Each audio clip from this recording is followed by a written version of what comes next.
बहुत लोग के पाचन संबंधी समस्या जैसे गैस, पेट फूलल, अवूरी कब्ज के सामना करे के पड़ेला।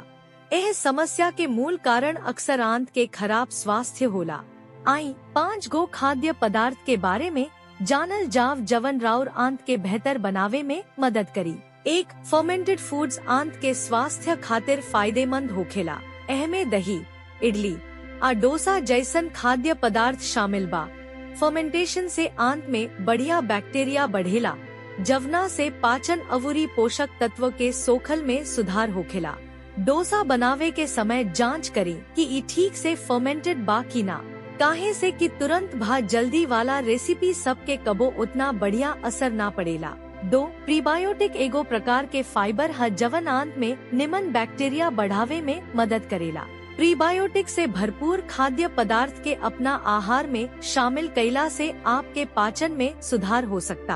प्याज, लहसुन, सेब, केला, जई, गुड़ जैसन खाद्य पदार्थ प्रीबायोटिक के बढ़िया स्रोत है। ये खाद्य पदार्थ आपके आंत के स्वास्थ्य के समर्थन करेला अवूरी आपके प्रतिरक्षा प्रणाली के भी मजबूत करेला।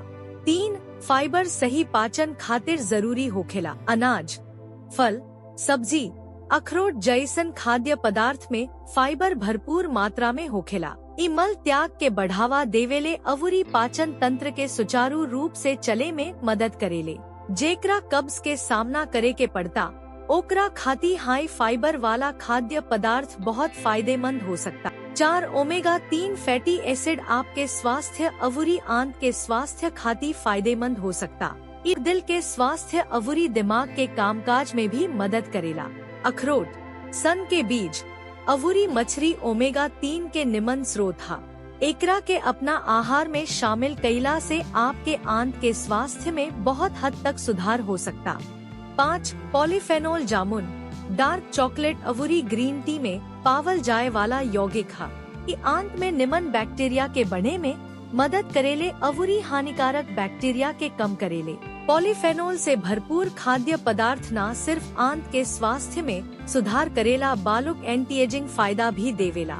यह खाद्य पदार्थन के अपना आहार में शामिल करे शुरू करी आ देखी कि रौरा पाचन तंत्र में कैसे सुधार होला।